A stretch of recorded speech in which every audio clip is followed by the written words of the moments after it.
Mars, वो लाल और ठंडी दुनिया जिसे हम रेड प्लैनेट कहते हैं। लेकिन मार्स के आसपास दो छोटे अजीब और मिस्टीरियस चांद घूम रहे हैं और वो चांद है फोबोस और डीमोस। ये दोनों इतने छोटे हैं कि आसानी से नजर नहीं आते। अर्थ से डायरेक्ट देखना तो इम्पॉसिबल है और टेलीस्कोप से इन्हें देखना बहुत चैलेंजिंग है। फोबोस और डीमोस को मार्स के आसमान से देखें तो ये बस छोटे से पत्थर के टुकड़े दिखाई देते हैं, लेकिन उनके अंदर छुपे हुए हैं मार्स के इतिहास के पुराने राज। आज हम समझेंगे कि ये दोनों कहां से आए, कैसे बने और क्या इनका फ्यूचर मार्स के लिए कुछ खास मतलब रखता है।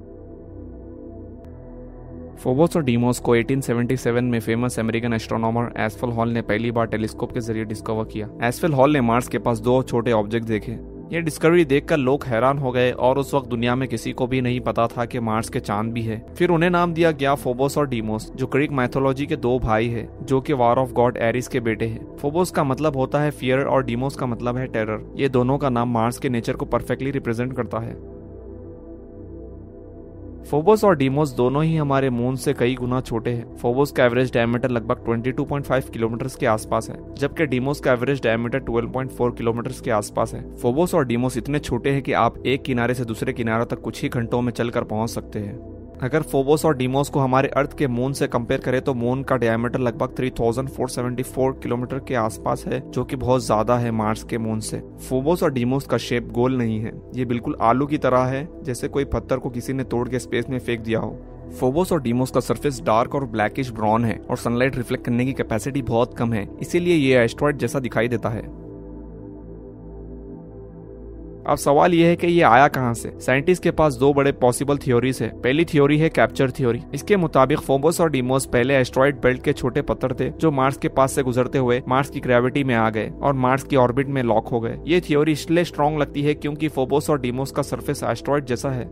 लेकिन दूसरी थ्योरी है जायंट इंपैक्ट थ्योरी। ये थ्योरी और भी इंटरेस्टिंग है। ये थ्योरी कहती है कि बिलियंस ऑफ ईयर्स पहले मार्स पर एक बड़ा एस्टेरॉयड टकराया था और उस इंपैक्ट से मार्स के आसपास पत्थर और धूल की एक बड़ी रिंग बन गई थी। धीरे धीरे टाइम के साथ फोबोस और डीमोस जैसे मून बन गए। रिसेंट कंप्यूटर मॉडल्स और स्पेस डेटा ये सजेस्ट करता है कि इनका कंपोजिशन मार्स के क्रस्ट जैसा ही है, यानी ये मार्स का ही एक हिस्सा हो सकता है। यही वजह है कि साइंटिस्ट अब भी कंफ्यूज है, क्या ये कैप्चर्ड एस्टेरॉयड है या मार्स के अपने खुद के बचे हुए टुकड़े। ये मिस्ट्री अभी भी सॉल्व नहीं हुई। फोबोस और डीमोस दोनों मार्स के आसपास घूमते हैं, लेकिन उनका डायरेक्शन बिल्कुल अलग है। फोबोस मार्स के इतना करीब है कि वो सिर्फ 6000 किलोमीटर दूर है, जबकि हमारा मून अर्थ से 3,84,000 किलोमीटर दूर है, यानी फोबोस मार्स के आसमान में बहुत बड़ा दिखाई देता है। फोबोस मार्स के ऑर्बिट में सिर्फ 7 आवर्स 39 मिनट्स में पूरा चक्कर लगा लेता है। एक मार्स के दिन में 3 बार चक्कर लगा लेता है। डीमोस थोड़ा दूर है, लगभग 23,000 किलोमीटर दूर है और उसका एक ऑर्बिट कंप्लीट होने में 30 आवर्स लगते हैं। दोनों टाइडली लॉक है, यानी वो हमेशा मार्स के तरफ अपना एक ही चेहरा दिखाते हैं, बिल्कुल हमारे मून की तरह।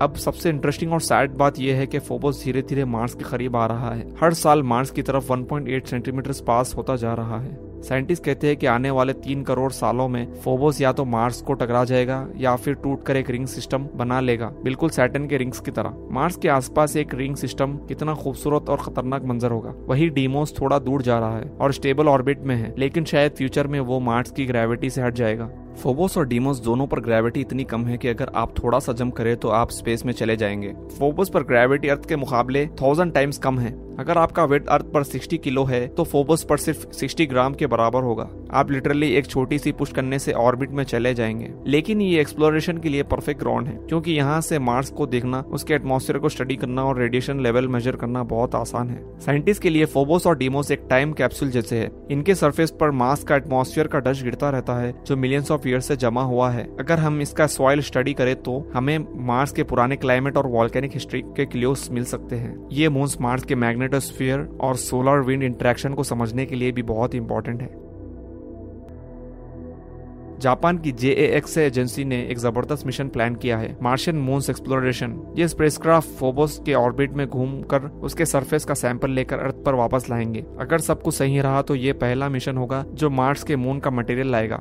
इसके डेटा से हम कंफर्म कर पाएंगे कि मून्स कैप्चर एस्टेरॉयड है या मार्स के खुद के बचे हुए टुकड़े। नासा और USA भी पैरेलल रिसर्च कर रहे हैं, मार्स के मैग्नेटोटेल और रेडिएशन एनवायरनमेंट को फोबोस के जरिए स्टडी कर रहे हैं। हर मिशन एक कदम और करीब ले जा रहा है। आज तक के डेटा से हम ये जानते हैं फोबोस और डीमोस दोनों डार्क और पोरोस रॉक है। इनका सरफेस लेयर ऑफ डस्ट से भरा हुआ है और फोबोस धीरे धीरे अपनी मौत की तरफ बढ़ रहा है। साइंटिस्ट कहते हैं कि जब वो टूटेगा तो मार्स के आसपास एक टेम्परेरी रिंग बनेगी और कुछ टाइम बाद वो पार्टिकल्स मार्स पर गिर जाएंगे। ये छोटे बॉडीज सोलर सिस्टम के शुरू के दिनों का रिकॉर्ड दिखाती है, जब प्लैनेट्स बन रहे थे, टकरा रहे थे और इवॉल्व हो रहे थे। इन्हें समझना मतलब मार्स की कॉस्मिक हिस्ट्री को समझना। तो दोस्तों, फोबोस और डीमोस छोटे जरूर है, लेकिन इनके अंदर छुपी हुई कहानियां मार्स और पूरे सोलर सिस्टम के लिए प्राइसलेस है। आने वाले कुछ सालों में JAXA के मार्शियन मून एक्सप्लोरेशन मिशंस और नासा के न्यू ऑर्बिटर्स शायद इस मिस्ट्री को सॉल्व कर देंगे। ऐसी ही अमेजिंग वीडियोस के लिए लाइक और सब्सक्राइब करना ना भूलें। मिलते हैं नेक्स्ट वीडियो में एक और अमेजिंग टॉपिक के साथ।